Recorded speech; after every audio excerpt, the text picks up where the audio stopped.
Your mind is limitless. The possibilities are endless. Awaken Your Mind Magic shows you how you can dream limitlessly and live your life on a new level.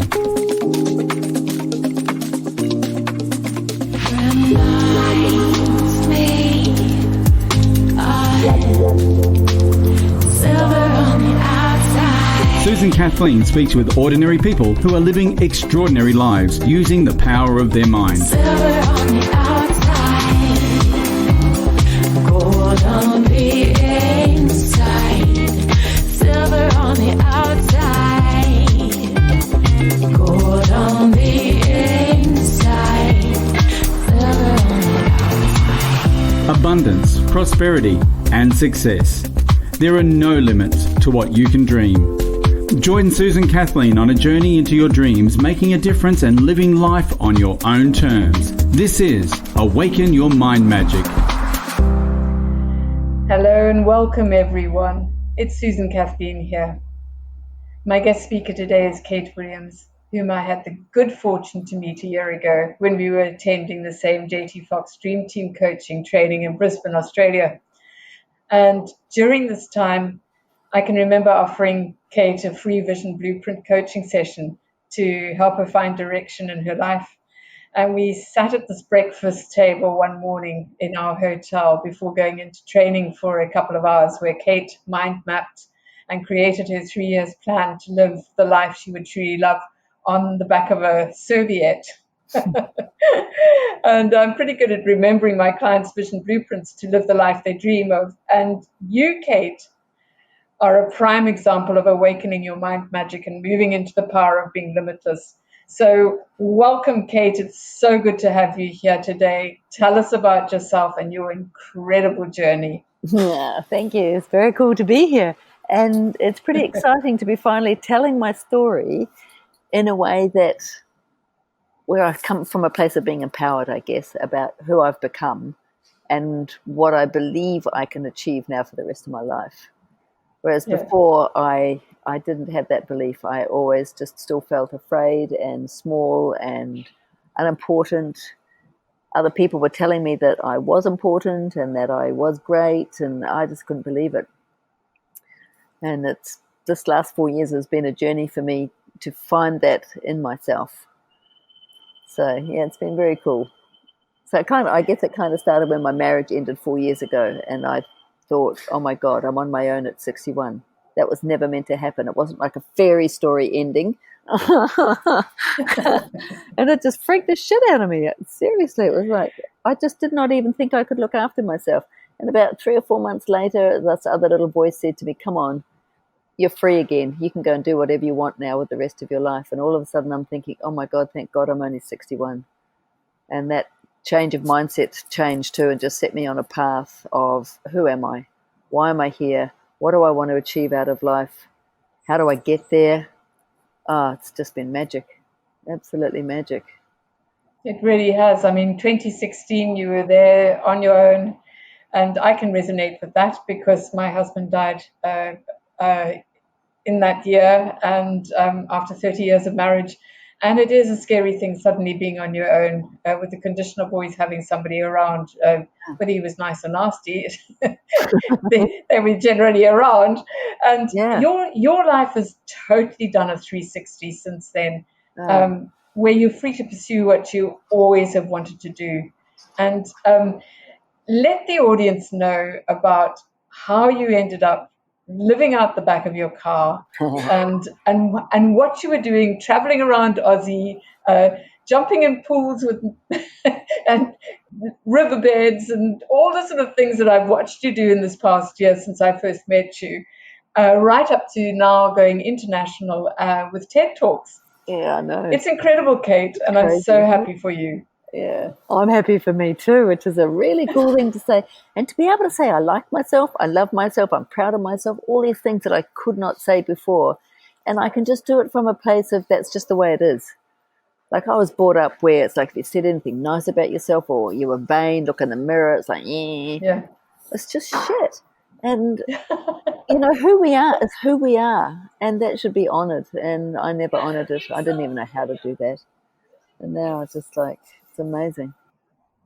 What made you have that turnaround? What was your the awakening and where you realized you could be totally limitless in anything, where you believed in yourself totally? Well, it started really in probably September or October, I can't quite remember, of 2015, and I was looking at myself, and this is kind of how my TED talk starts. I was looking at myself in the mirror, and I just had an honest moment with myself, and I looked right in my eyes, and I said, I can't do this anymore. I was just living a lie. I had been brought up to play happy families. I grew up youngest of six in a supposedly happy family that was just hell for me. Just bullied, just totally undermined, and it was just soul destroying. So I'm looking at myself in the mirror, and it was like, I can't do this anymore. I can't live this fake life. And I just said to myself, without just kind of calmly, I'm going to do whatever it takes to be the best I can be. And I went and told my husband at the time, and he kind of liked the sound of that. And after a couple of days of thinking about it, he said, I'm going to do the same thing. So my belief at that time was that instead of trying to change each other and trying to make the other person make me happy, or me make him happy, it's like, let's make ourselves happy. And so we ended up getting remarried about a month later.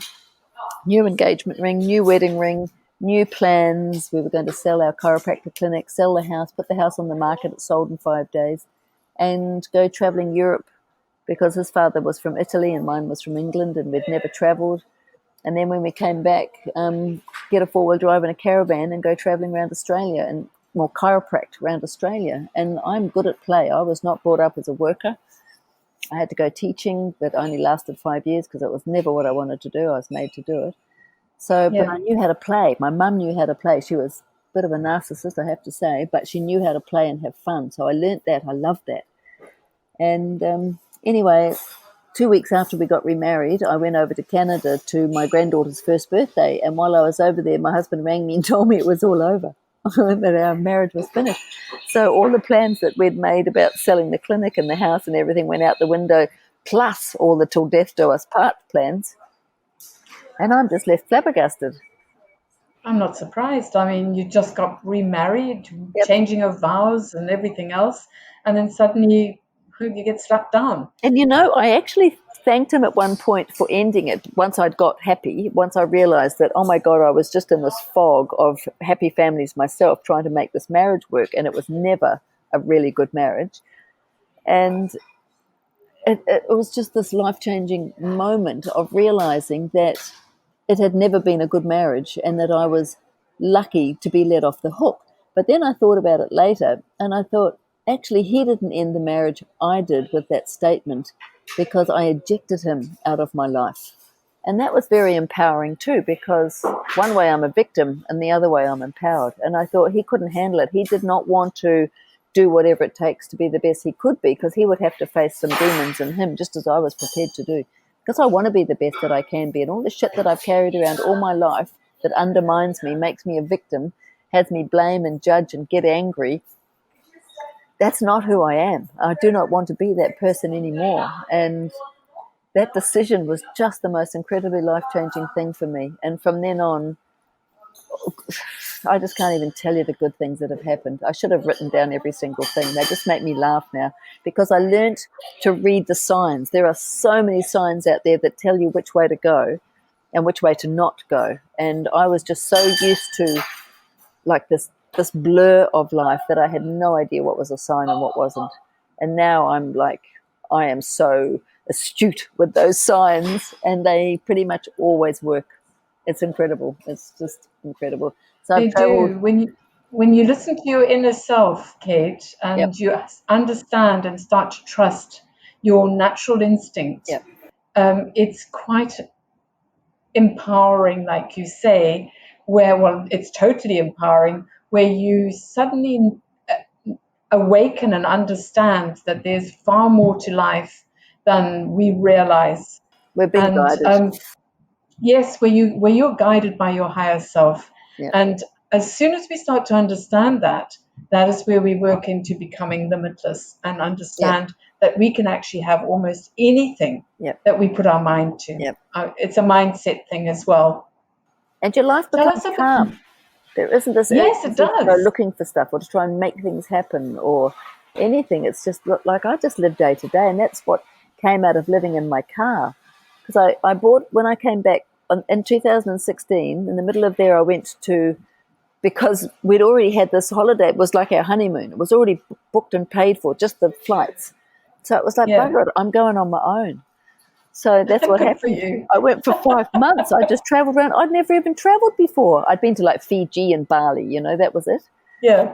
And and this one trip to Canada, but that was just go to Canada and come home again. It was like, going on a bus trip, except I was in a plane. But this was me in Europe, just like flying by the seat of my pants. I was so invigorated. So brave. Oh, I was brave, but I was so enlivened by the experience that it lifted my spirits to the point where even dramatic things like having my phone stolen in Paris didn't ruin my life. I mean, I didn't even know where I was staying. It was in my phone. And I'm bawling my eyes out on Bless you. the street, and somebody stopped, and I couldn't even talk. I was crying so hard. And then we figured out where I was staying, and they showed me how to get there. And then when I got back to my place, then these young kids said, "Have you got your computer? Well, do find my phone." And then they retrieved all the information. The only phone number I knew in my head was my ex-husband.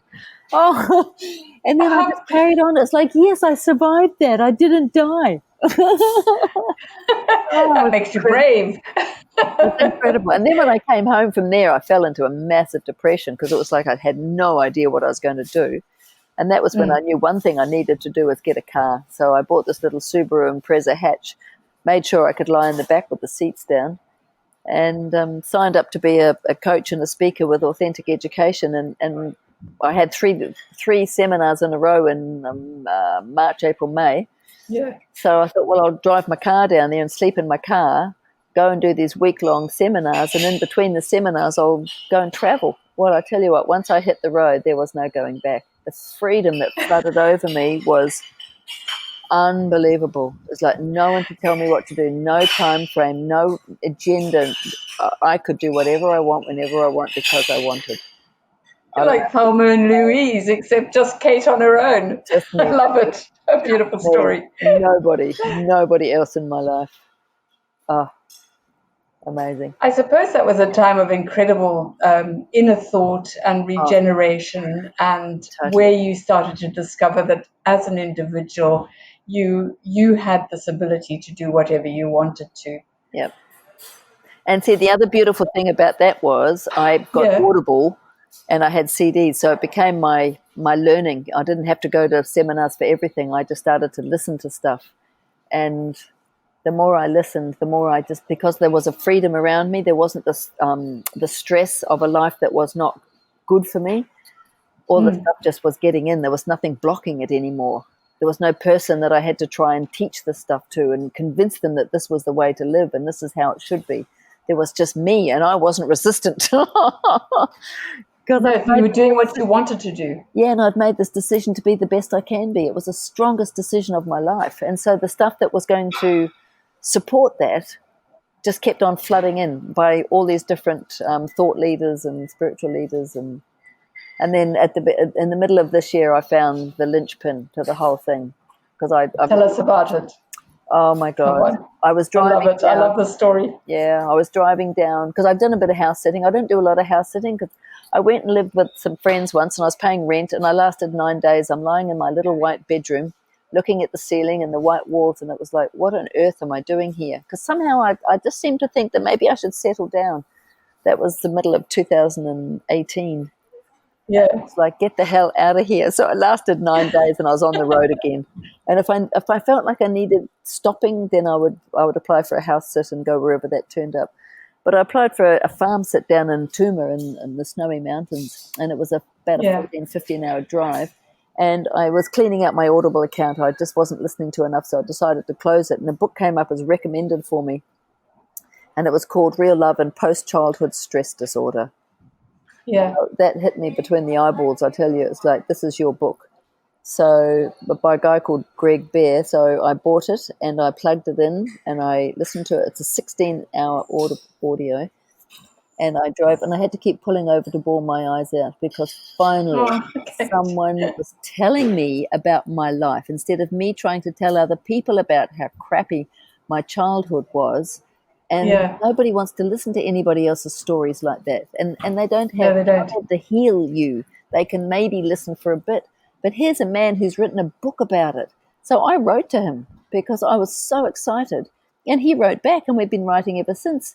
And I've Skyped him. He Skypes people. And then about 2 months ago, I went to see him in Atlanta, spent 4 days in his house. And now we talk every 2 days. And I met Jeff, my new relationship partner, on the 28th of September. And we are doing this real love journey together. And I just can't even tell you how incredible that is, to have somebody at our backs. Because Jeff, when I told him I can't go into this relationship with you unless you do this real love stuff, because I'd read about 5 of his books by then, and I was just blown away. This real love in marriage, real love in parenting, real love in dating, real love in everything.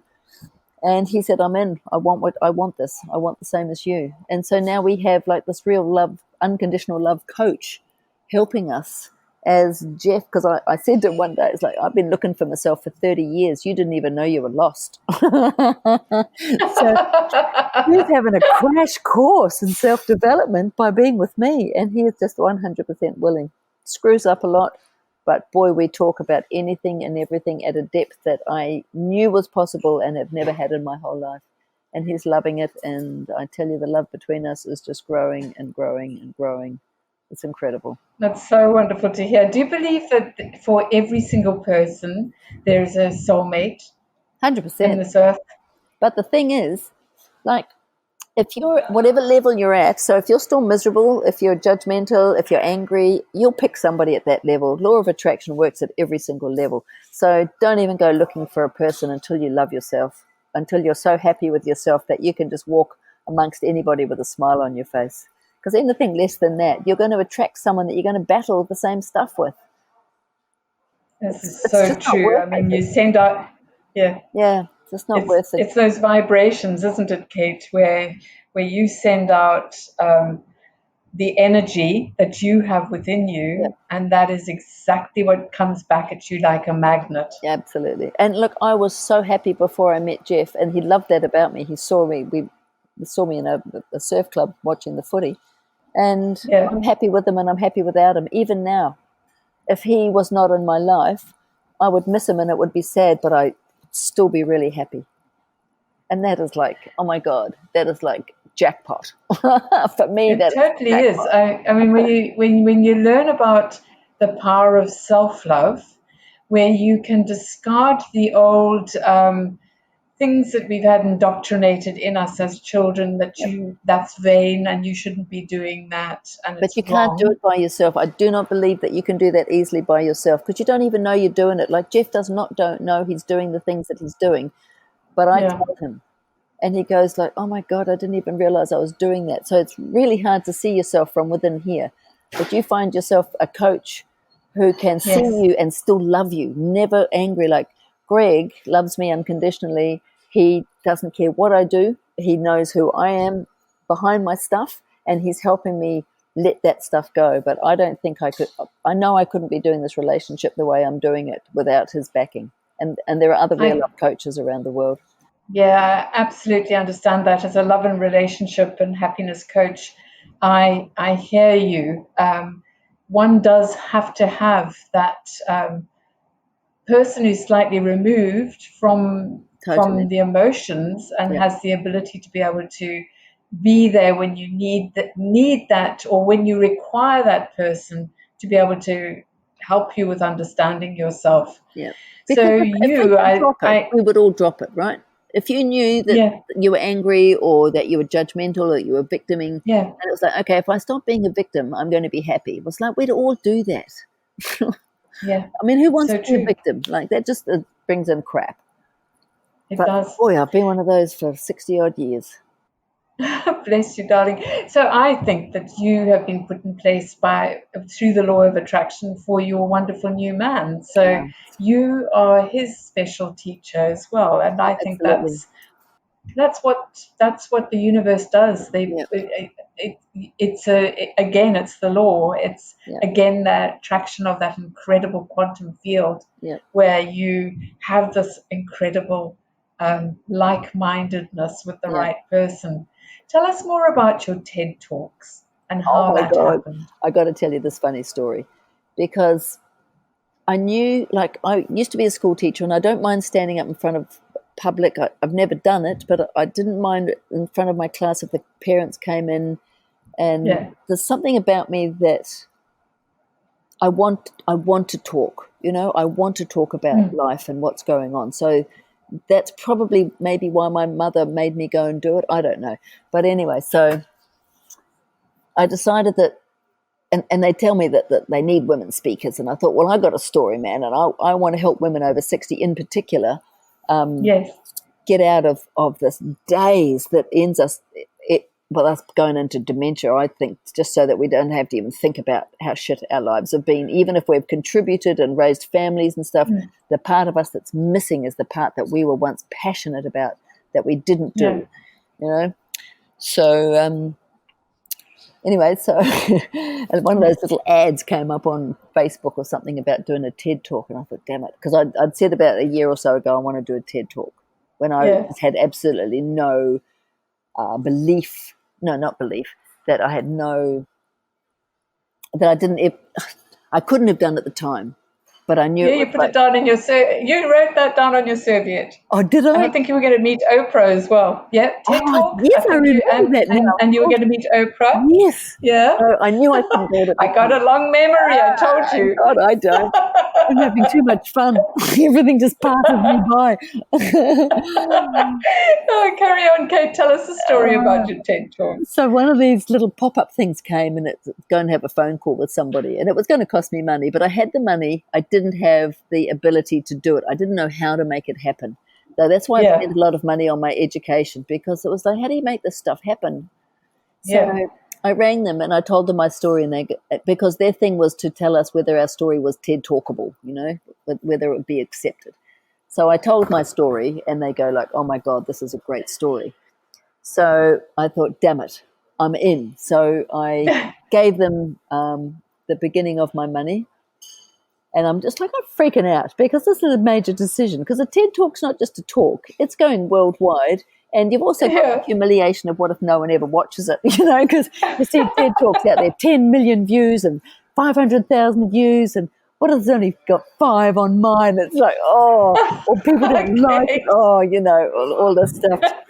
So I was up in Hervey Bay at the time, and I said, yes, I'm doing it. And then I got the heart racing, I was shaking a bit, and I thought, and I've got 2 computers and a phone that I needed to go charge. So I went to the local pub, and I thought, it's about 11 o'clock in the morning. I thought, I need a drink. I love you. I was also going to ask them if I could charge my computer. So I went up to the bar, and look, I kid you not, one of the beers on tap was TED beer, TED. I've never seen it before or since on tap, but there it was, TED beer. Well, I just cracked up, and I said to the woman, I've just signed up to do a TED Talk. And there was...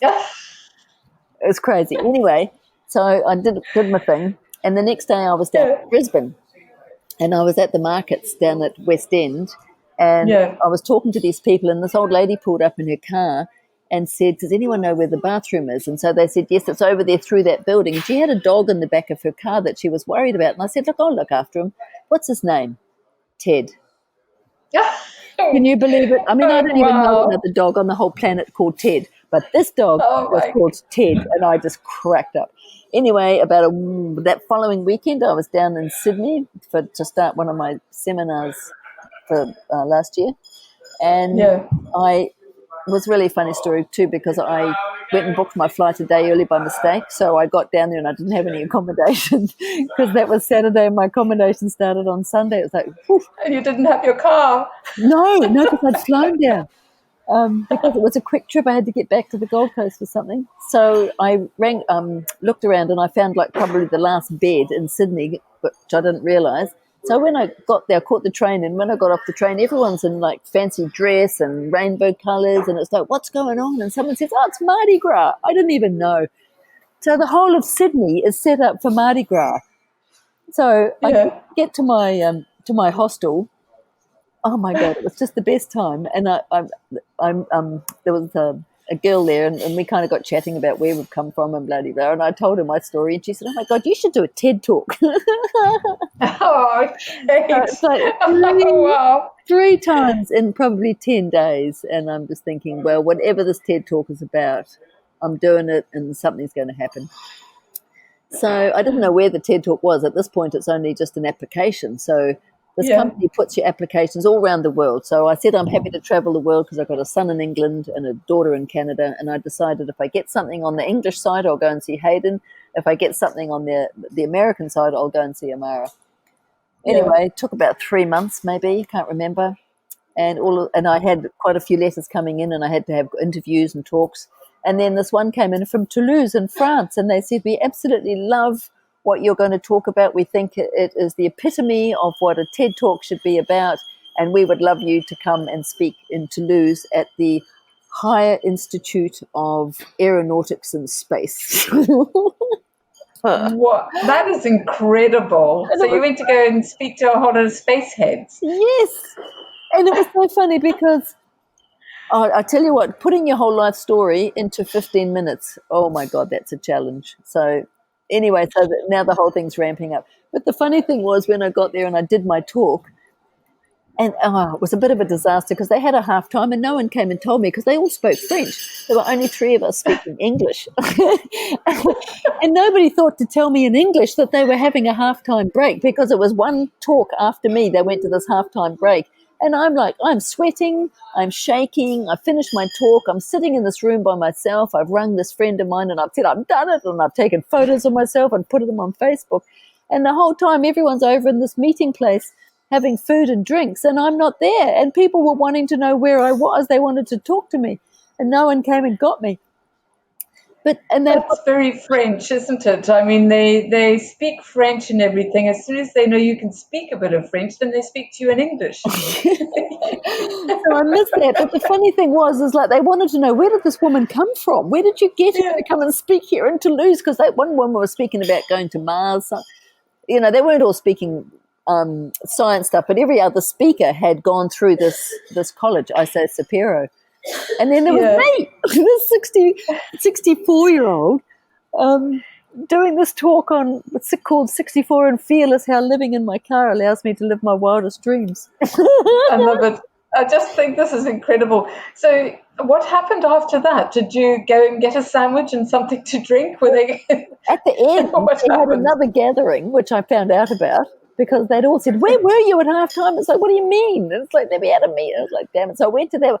I got surrounded by these 20-year-old boys and one girl, about 7 of them, and they were just riveted by me. It was like, "My God, you're my audience?" These 20-year-old boys. It was so funny.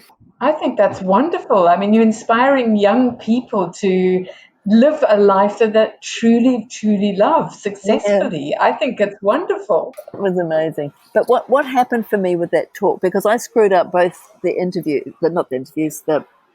practice thingies. I just went blank. The panic hit me, the blankness, I just got dementia completely. Oh. And then they moved me from being 11 out of 11 speaker to number 5. And I only found that out on the morning. I'm thinking I've got all day to practice because it was so hard to put my talk into, and I didn't really have any help. And so I just paced the corridor for an hour and a half and just talked. And I took a little book on stage that wasn't a book of anything except that had my notes on the side that I could see, so that if I did go blank, I had something that could help me out. And once I started and got into the flow, it just kind of went, but I missed out the crux of my story, and that was a bummer. So I'm not quite sure. You know, I just hope that I haven't even listened to it. I'm too scared to listen to it yet. I haven't, I don't know. The time just hasn't felt right for me to listen to it because it's been out about a month. I haven't given it to anybody. You'll know when to listen. Yeah, you'll know when to listen. Yeah, someone said that to me, or Greg Bear, actually, the author of these books. He said, "You'll know." And I thought, yeah, I will. So, but what happened as a result of that was something massive changed in me, and I just now have a confidence and an air about me that says I'm not afraid anymore. I'm just not afraid anymore. I mean, I don't want to listen to this thing because it's been Christmas, and I've been busy with Woodford and everything since the beginning of December, and going to America and Canada to see my daughter, and It just feels okay, and oh no, but I just am a different person. It's incredible when you do something that's just so right for you. It just changes something inside you. Yeah. Well, from the person that I met just over a year ago to the person I'm speaking to now, you have come a long way, Kate It's Williams. over, isn't it cool? And anybody can. You hear people say, "Well, if I can And do it, you can do it." But the thing is, it's not that easy. You have to want it. You have to. It has to be the yeah, most important thing in your life to do whatever it takes to be the best you can be. That would be the catchphrase for me. Are you willing to do whatever it takes? And that doesn't mean you have to go up hunting for it. You just have to make that decision, and those things will come to you in the divine right time that you need to address them, because you can't deal with everything at once. It's overwhelming. So something simple will come along, and then something else simple will come along, and then something maybe a little bit challenging will come along. And all your job is to start that journey of 1,000 miles. You never get to 1,000 miles without step number 1, step number 2, step number 3, and those are easy steps. They're easy steps. you know, Kate, you have this incredible capacity for love and to love your life. What is your advice to the listeners on what to do in order to get to the place where you are right now? This limitless belief in yourself. They're the things you love. Like I played this game of cricket, right? A couple of days ago. Yeah. I'm at Woodford at this folk festival. It's just the biggest folk festival in Australia. I've been volunteering since the beginning of December. And for 2 nights in the last week, we've played cricket. And it ends up with about 40 people playing. Starts off with half a dozen until everyone joins. And I used to be I was always very good at sport. So I played cricket for Auckland B team, and but only while I was a teenager. So I have not played cricket since I was like 18. But it's like riding a bicycle. So I'm batting and I'm bowling and I'm fielding, and all these people noticed me, but I didn't do anything to be noticed. I was playing a game I love. And then today I got interviewed by a journalist and had this videography thing done. I don't know what's going to happen with that, but I will get given that.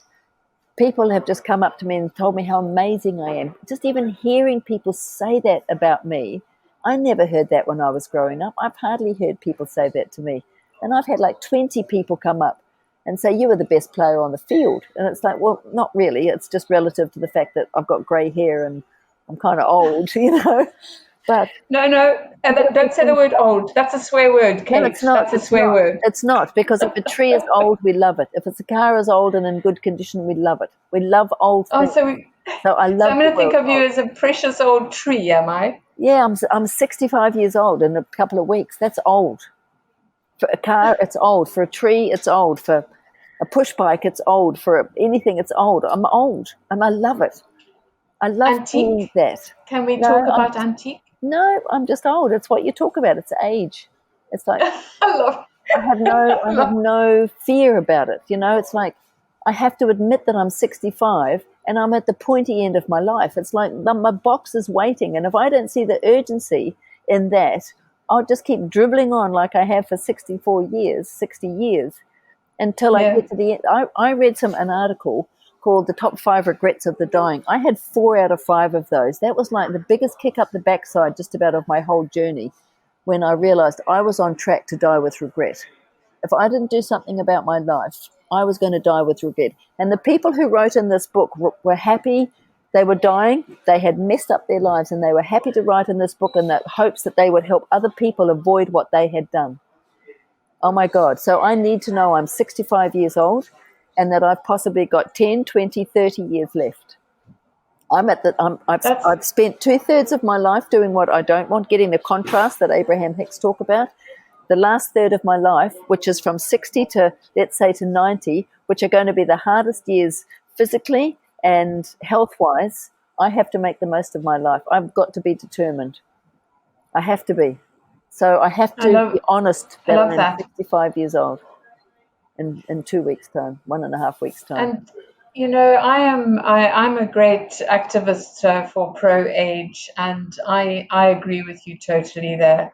And one of the things that I coach to 50 plus people is that unless you actually are aware of the fact that you have that period of time as a human, in your human meat suit on this earth, your soul, before it departs, you do have to live your best life. You have to look after your health and your love and your heart. And this is all that you're doing, Cate. And because I that's want such to. a transition. That's the difference. I Yeah. want to.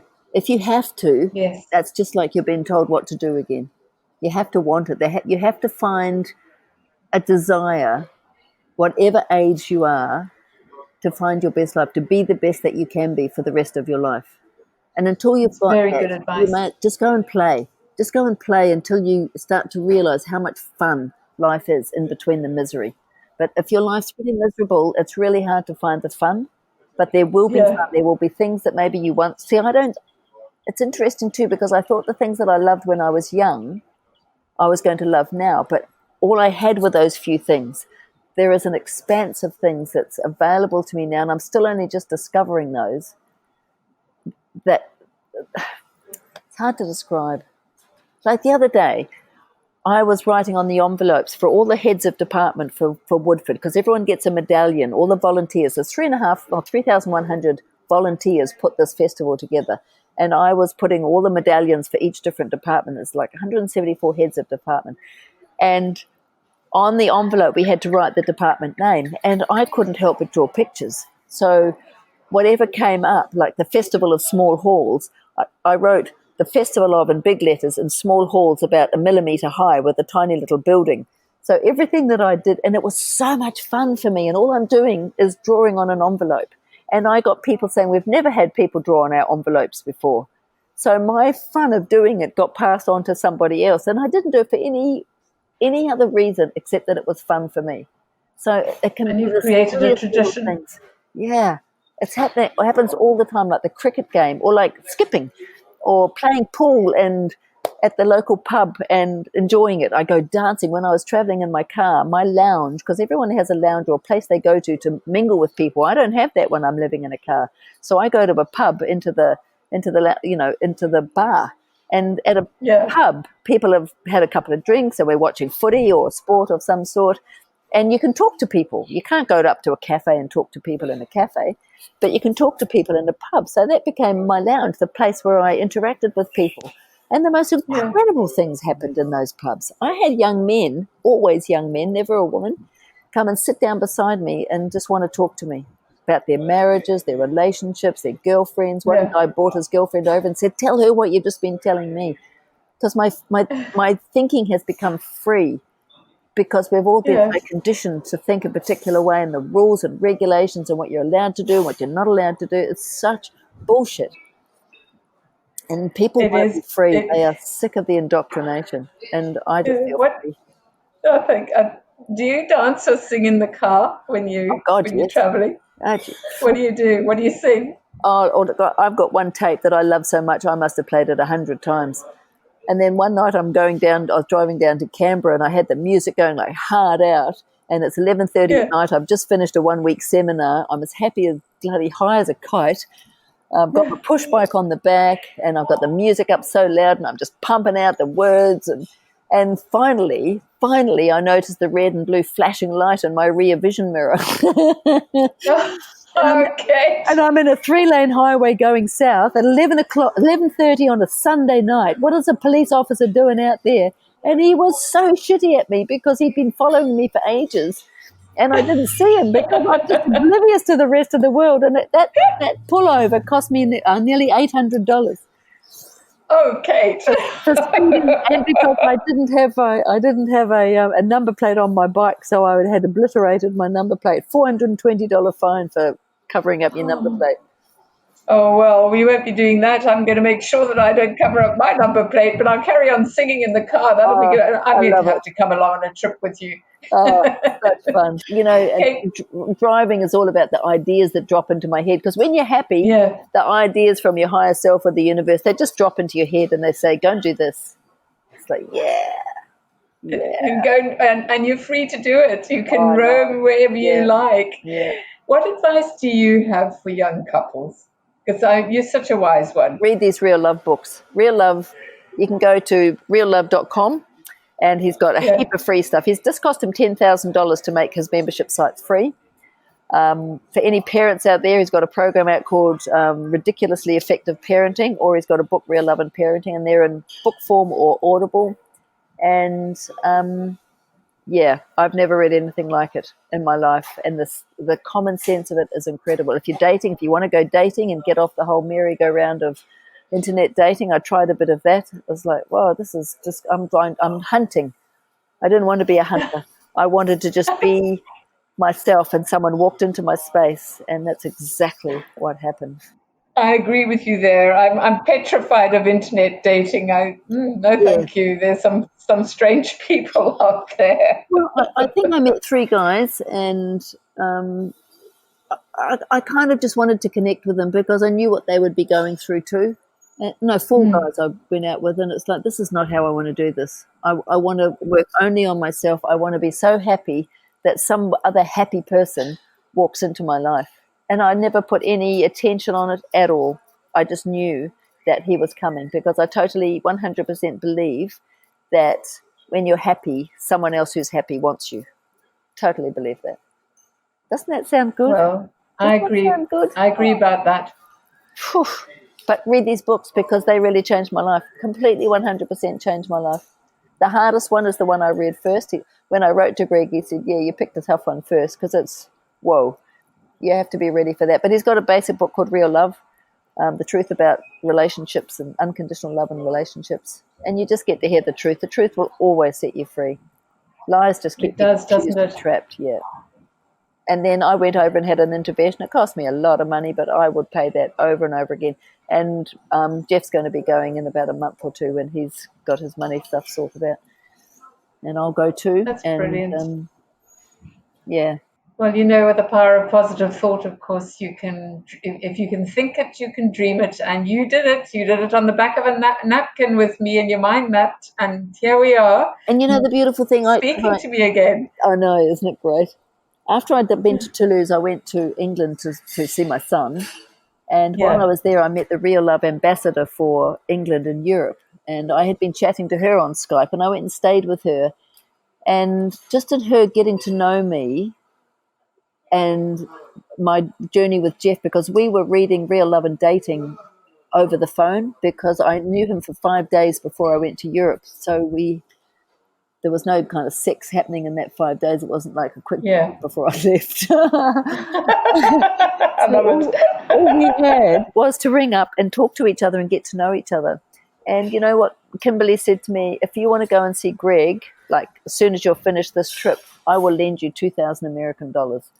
It's like, holy. Oh, what a wonderful woman. She comes from a wealthy family, but she didn't have to do that, and I wouldn't have gone. So I got back from England. 4 days later, I'd gone to Atlanta to see Greg and got back at the beginning of December and then came here on the 7th of December. So it's just been this whirlwind since the 28th of September when I met Jeff.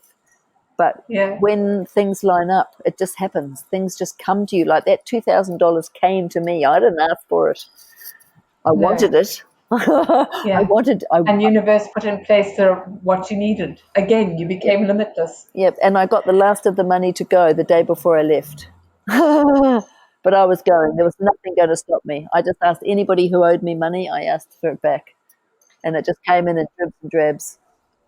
No, it doesn't surprise me at all, Cate, because everything you desire and require, if it's good, that's what you're rewarded. And you are rewarded so many things. I know. And you've helped so many people with your stories as well. Where can people find you? How can they contact you? Well, this is part of this year's project. Is to actually, I have a website that's called after60.com. Oh God, it's been so long. .au, I think. Yeah, .com.au, and that hasn't been active for probably a year because that's hard stuff for me. The whole technology thing. I'm doing a webinar that I have to completely change since I read these Real Love books. But the webinar that's called something about living your wildest dreams. I can't even remember. So I'm Cate Williams on Facebook. I'm terrible at most of those things. I've got to change all that this year. I've got a mature and motivated page as well that I really forget about. You can email me. I'm happy for you to ring me, email me if you want to talk to me. What is your email, Kate? Would you like to share it here? catiewill@gmail.com. CATIEWILL You can And text me. we'll put you're happy to share your phone number as well? Of course. I mean, the people who are listening to this and will ring me are the people I want to talk to. It's +61 for Australia, 22 23 24 06. That's a good old people's number. This antique, the classic car with a classic chassis. I love it. A 1955 baby. You go, girl. You rock. I love it. Kate, before we close and stop chatting, is there any advice you can give to people other than all the wonderful, powerful stuff you've already shared here? What can you say to the public who are listening about your lessons in life and what you can share as an incredible mentor and as a public speaker and a TED speaker? International TED speaker.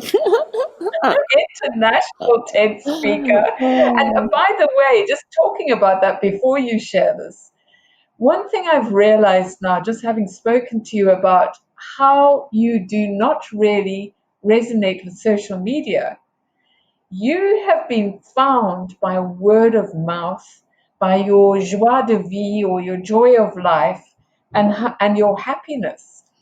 This is far more powerful than what we condition to believe social media, where you've got to get out there, you've got to do this, you have to have a video every day, you must do a live.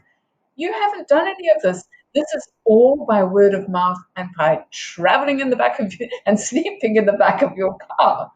Yeah. So it's just something that it was an epiphany. I just suddenly realized what you'd said to me earlier on. And it just goes to show we have been conditioned by marketing, advertising, and everything that the old-fashioned word of mouth is not the same as get on the social media. But there you go, girl. Yeah, I You've hadn't just thought of done that. it. That's awesome. I think I've done 2 posts since I've been at Woodford from the 7th, since the 7th of December. And this place is magic, and I still haven't done a post. Yeah, just think about this. You get a videographer and author. You get a podcaster in one day. Wanting to speak to you. Cool, huh? And that is by word of mouth and Yeah. through people meeting you and resonating with you like Yeah. I did over a year ago. Yeah. It's powerful, Kate. And see, that's one It of the truly things is. I would really love to do. And it's a little bit complicated right now because I've met Jeff and it's like, damn it, what do I do now? But I would love to get like a government grant because I don't know if you know this, but 34% of Australian women over the age of 60 live below the poverty line. That's 34%. I have been told that. That's a shitload of people, of women. So I would Far too love, many. way too many. But in a way, they're doing it because they're sick of the system. That tells me how many people are sick of the system. Some of those are destitute and some are just doing what I'm doing and just need to be free. But I would love to get I don't even know how to do this, get a government grant and get a van and start traveling as this traveling 60-plus woman who wants to spread the word by my mouth, not by social media, by being out there, meeting people, going to retirement villages, old people's homes, whatever. Just, imagine having a megaphone. Come and talk to me as I'm driving around. I can see you doing that, moving and grooving. Yeah. If you're out in the bush there, you might get caught. That would be so much fun. Oh, wouldn't it be well, you know what? You're speaking to the right person. You can come right back. We can do a little bit of mind mapping and put the vision out there. This is your 2020 vision. Go, Kate, go. I have got more ideas than I know what to do with, but I happen to have met a businessman and who is now my partner. And he's excited, he's seriously excited because he's 60, about to turn 63 next week. Yeah. About to turn 65. And so we're both in the same boat. It's like, what are we going to do? So there you are. So I've got universe has put the right people together, Kate. I've got a man to play with. Ooh, in more ways than one. We won't go there. He adores Not me. yet. He tells me I'm stunning. I've never been told I'm beautiful in my whole life. And You are beautiful, Kate. here he is. You have a He's so away. He's beautiful listening. soul. And he tells me I've got this beautiful body, and it's like it's saggy and flabby and wrinkly, and it's like, oh my God, I get like the last time I took my clothes off in front of a man, I was 37. Oh, bless you, darling. I love this. It's just so perfect. The contrast between a 37-year-old body and a 64-year-old body is quite intense. Well, you know what? There's nothing like a little bit of maturity for people to appreciate you. Well, it's all that beauty is always in the eye of the beholder, And I mean, I can look at him and I just adore him too. So, well, you love him and he loves you back, and that's wonderful. So, before we shut down here, Kate, what can you tell everybody from life's lessons? Because what I love even more is that you're just brave enough to talk even about your body or how people see you or perceive you. You've got to the stage now where nothing holds you back. No. Well, we'll find out, because as soon as I start to do something a little bit braver than I've ever thought about before, I'm sure there will be a bit of fear, but I have so much support now. That's changed too. And that's as a big thing, is my friends have changed. Like the people, it's not that, it's the people who are coming into my life now, the best friends that I've ever had. And I've made friends here at Woodford in the last 5 weeks who will be my friends for the rest of my life, because the energy of me, just like attracting Jeff, the energy of me is attracting different friends. And that's been huge. I didn't know about that. And gosh, to meet these people here has just been another life-changing moment, to realize the difference between friends who really support you. A lot of my friends were also struggling and caught in a lot of negativity. And so what do? When you get together, you talk about your negativity. There ain't right, you get pulled down here. It's like we just talk about how much fun we're having. It's a different conversation. And that's what I'm such an advocate for that. Happiness, your limitless self, and that's where your mind, you awaken your mind magic, and it is magical. When you find that magic, life is just so much fun. Yep. And I was going to say something. Go and do what you love. Go and do what you enjoy with people who enjoy you. I read that somewhere and I thought that's beautiful. Because when you go and do something you enjoy, other people are there enjoying it too, and then you end up enjoying each other. And so you find this little group. It could be art, it could be music, it could be singing, it could be walking, it could be playing pool, whatever. But there are little pockets of people, and that's how you start. If your life is not happy, and my God, mine was not happy, but I didn't even know it. You got to admit that where you are, that's quite a challenge. But just secretly to yourself, just say, man, my life sucks. And then just start going and doing things that feel good. And they're out there, they have to be. And have that courage to do what you did, where you said to your ex-husband, enough's enough, and then where you really did try to hold it together because tradition tells you must do it for the sake of the children and all the rest, and suddenly he walked away. Make it work. Yeah. You must make it work. And in the meantime, it's never worked. No, but I thought because we were trying to change each other. I wanted him to be responsible for my happiness. He wanted me to make him feel good. We tried sex to do it all. This sounds terrible, but I became a hole in the wall machine, because I just was doing whatever it took to try and bring happiness. And when I had this thing happen where I just thought, I'm going to do whatever it takes to be the best I can be, it's like, I'm not going to play those games anymore. I'm going to live my life, make myself happy. Do you want to make yourself happy? And let's see where this goes. Let's start again and do this properly. And if he had done that, we would still be together, because I would have found Greg probably, but he didn't want to do that. So I walked my own path, and Jeff's and my paths crossed.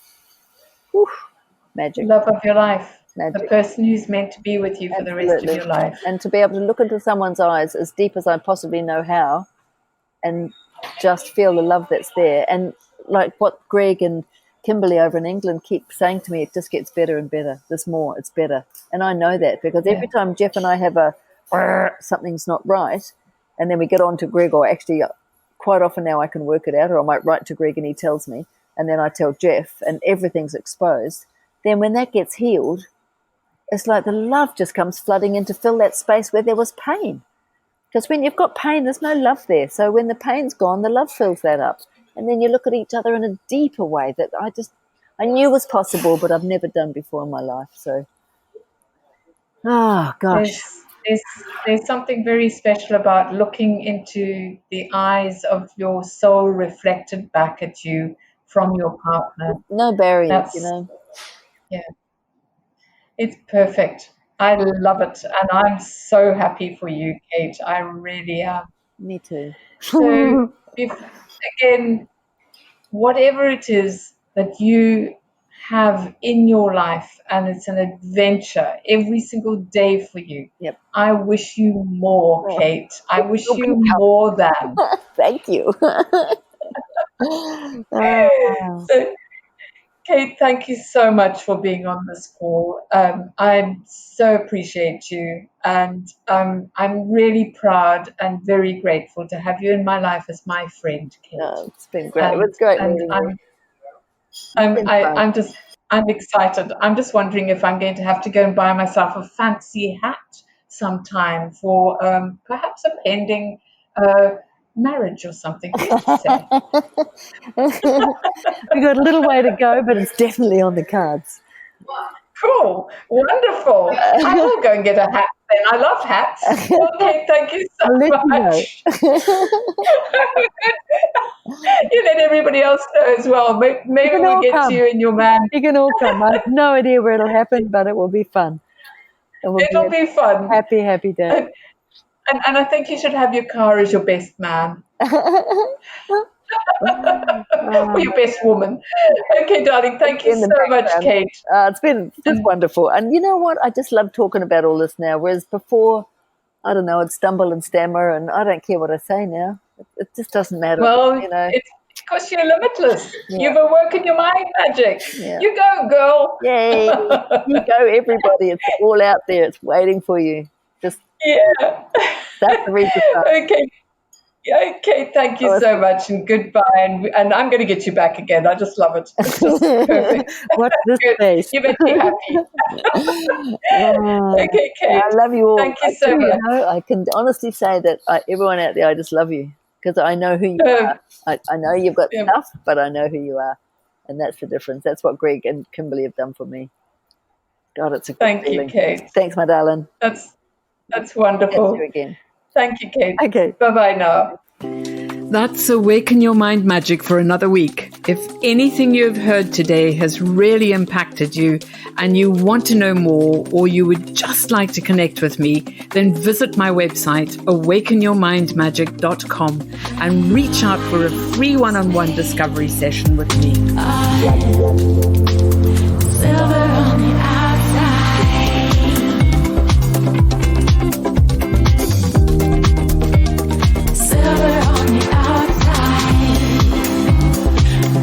On the inside, silver on the outside, gold on the inside, silver on the outside. Tune in next week where I'll be discussing more tools to unlock your dreams and live a limitless life that you would truly love to live.